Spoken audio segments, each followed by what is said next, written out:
পদ্মা সেতুর সফলতার পর এবার যোগাযোগ ব্যবস্থায় আরও বড় চমক নিয়ে আসছে সরকার। দীর্ঘমেয়াদী এক মহাপরিকল্পনার আওতায় দেশের ৩ প্রান্তে নির্মিত হতে যাচ্ছে ৩টি বিশাল অবকাঠামো প্রকল্প।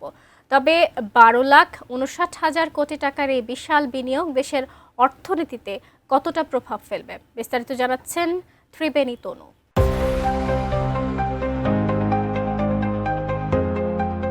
দেশের যোগাযোগ ব্যবস্থাকে নতুন উচ্চতায় নিতে দীর্ঘমেয়াদী এক মহাপরিকল্পনা হাতে নিয়েছেন সরকার।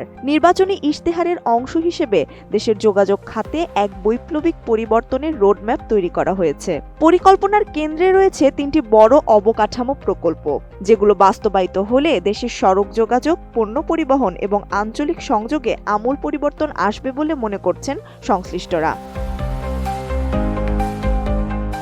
সেতু বিভাগের মাস্টার প্ল্যান অনুযায়ী পদ্মা সেতুর আদলে আরও একটি সেতু নির্মাণের উদ্যোগ নেওয়া হয়েছে, যা পাটুরিয়া ও দৌলতদিয়াকে যুক্ত করবে। প্রায় ৪.৯ কিলোমিটার দীর্ঘ এই প্রস্তাবিত সেতুটি রাজধানীর সঙ্গে দক্ষিণ পশ্চিমাঞ্চলের সরাসরি যোগাযোগ আরও সহজ করবে। এর ফলে বেনাপোল স্থলবন্দর ও মোংলা সমুদ্র বন্দরের সঙ্গে পরিবহন ব্যবস্থার সময় ও খরচ উল্লেখযোগ্যভাবে কমবে বলে ধারণা করা হচ্ছে।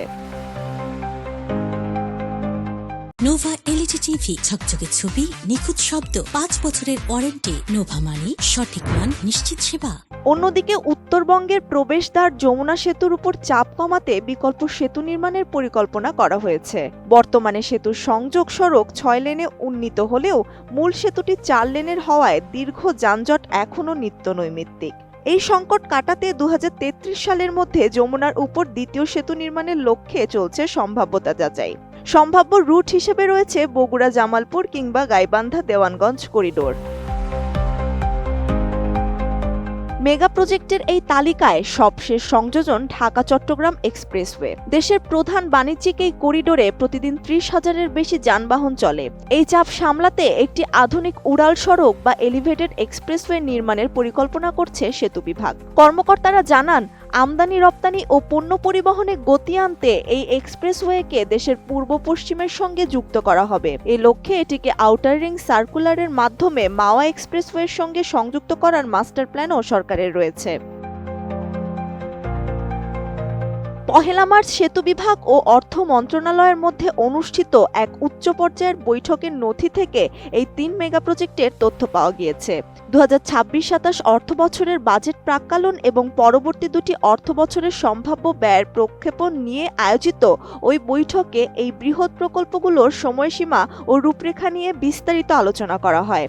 ভবিষ্যতের এই নতুন মেগা প্রজেক্টগুলোর জন্যই ১২,৫৯,৯২৫ কোটি টাকা বরাদ্দ রাখার প্রয়োজনীয়তা উল্লেখ করা হয়েছে। সংশ্লিষ্ট কর্মকর্তারা জানিয়েছেন, প্রকল্পগুলো বাস্তবায়নে ধাপে ধাপে সম্ভাব্যতা যাচাই, নকশা প্রণয়ন এবং অর্থায়নে নিশ্চিত করা হবে। সবকিছু পরিকল্পনা অনুযায়ী এগোলে আগামী ১ দশকের মধ্যে দেশের যোগাযোগ ব্যবস্থায় দৃশ্যমান বড় পরিবর্তন আসবে। ত্রিবেণী তনু, ATN নিউজ।